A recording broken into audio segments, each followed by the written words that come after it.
Alors, dans cette séquence Ils font demain, on part à la découverte de start-up, mais aussi de chercheurs, de chercheuses. Aujourd'hui, je vous propose de partir à l'Institut du photovoltaïque d'Île-de-France. En fait, c'est Cécilia Sévry, accompagnée de Mani Pézesqueux, qui sont allées rencontrer Nathanaëlle Schneider, qui est une chimiste chargée de recherche. Son sujet, c'est l'élaboration de nouveaux composants pour construire des panneaux photovoltaïques, les panneaux photovoltaïques donc de demain. Ces recherches lui ont valu d'ores et déjà la médaille de bronze 2020 du CNRS. Reportage donc sur les toits de l'IPVF à Palaiseau. Bonjour à tous. Aujourd'hui, on est à l'IPVF, l'Institut photovoltaïque d'Île-de-France. On est venu rencontrer Nathanaëlle Schneider, chercheure au CNRS. Ici, elle participe aux travaux pour mettre au point les matériaux qui constitueront les panneaux photovoltaïques de demain. C'est parti.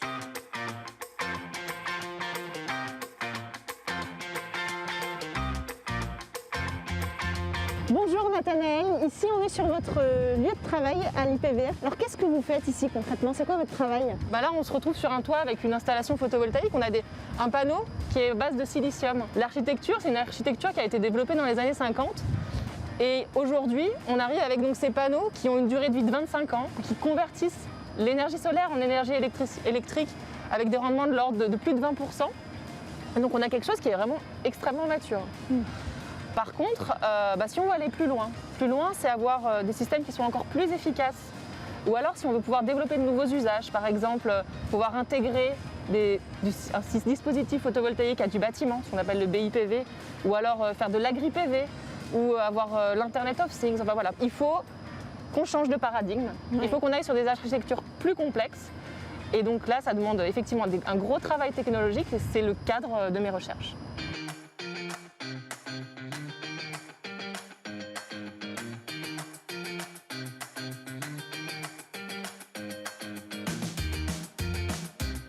Alors comment vous créez ces nouveaux matériaux pour les panneaux de demain? En l'occurrence, mes travaux de recherche, ils s'inscrivent dans le dépôt par couche atomique, ou on appelle aussi ALD pour Atomic Layer Deposition.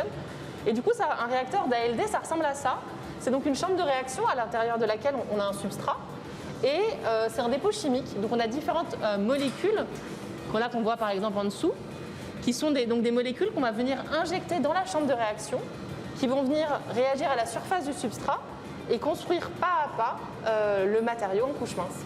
L'objectif global, de toute façon, c'est, selon le dispositif final, c'est soit de remplacer le silicium, selon l'usage, ou alors plutôt d'aller vers des efficacités encore plus élevées, et dans ces cas-là, de compléter le silicium par un autre matériau photovoltaïque. Là, par exemple, vous avez un substrat type qu'on utilise pour nos expériences, donc c'est un wafer de silicium. Donc là, c'est du silicium nu. Et nous, on va venir déposer des couches minces. Là, on a un exemple d'oxyde métallique où on voit que, on a une coloration un petit peu bleue qui a été prise, liée à la très faible épaisseur en fait, du matériau. Nous, on travaille vraiment sur le dépôt d'un matériau. Mais pour faire une cellule solaire, on a besoin de beaucoup plus de matériaux. Le silicium, c'est environ une dizaine. Là, les nouvelles architectures qu'on a, c'est évidemment plus complexe, donc c'est une vingtaine de matériaux. On combine ces 20 matériaux et à la fin, le dispositif, l'objet final, c'est par exemple ces petits modules photovoltaïques où ce qu'on voit, donc différentes cellules là, qui sont mises en interconnexion. On a des contacts métalliques et donc cet objet qu'on a fabriqué ici, concrètement, il est capable de convertir l'énergie lumineuse en énergie électrique.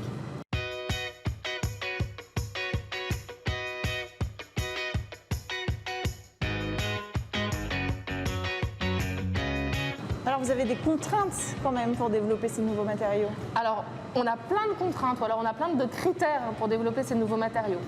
Le premier, c'est évidemment les propriétés physico-chimiques, parce que le matériau, il faut vraiment qu'il ait une fonction dans la cellule. Et il faut aussi qu'il ait une durabilité, qui tienne pendant 25 ans sans se dégrader. Première contrainte, c'est celle-là. La deuxième, c'est le coût. Combien va coûter la production de ce matériau? Le coût économique. Et enfin, la troisième, qui est aussi extrêmement importante, c'est vraiment le coût environnemental. Dans quelle mesure les éléments qu'on va utiliser, ils sont recyclables ou ils sont abondants. Et ça, on joue vraiment avec ces trois critères, ces trois contraintes. Et c'est là où, effectivement, je pense que le chimiste a une part importante à jouer dans la transition énergétique.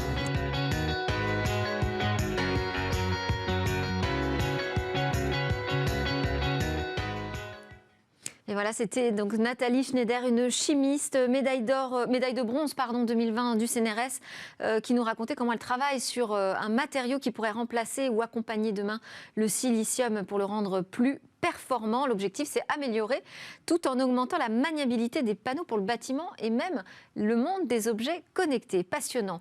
C'était Smartech. Merci à tous de nous avoir suivis à la télé, sur le web, les réseaux sociaux. Vous pouvez aussi nous suivre en podcast. Je vais vous donner rendez-vous d'ores et déjà demain. On va découvrir une start-up qui s'appelle Numworks. Elle fabrique des calculatrices et c'est un vrai carton dans les lycées qui en commande par palette. C'est un modèle aussi de développement logiciel très intéressant, ouvert, participatif. Et puis on fera un grand focus demain aussi sur le métavers, voilà le sujet que tout le monde a à la bouche. On va voir quelle réalité ça peut prendre demain et puis surtout ce que ça pourrait changer. On aura notamment une des startups qui travaille sur ce métavers, Civic Power, pour nous en parler. Et on aura aussi à la suite demain le rendez-vous avec le coach startup. Vous allez voir, on va parler du télétravail. Comment installer le télétravail dans son entreprise, surtout de manière durable. Beaucoup de sujets donc à suivre dès demain dans Smartech. On sera en direct à 11h sur la chaîne Bismart.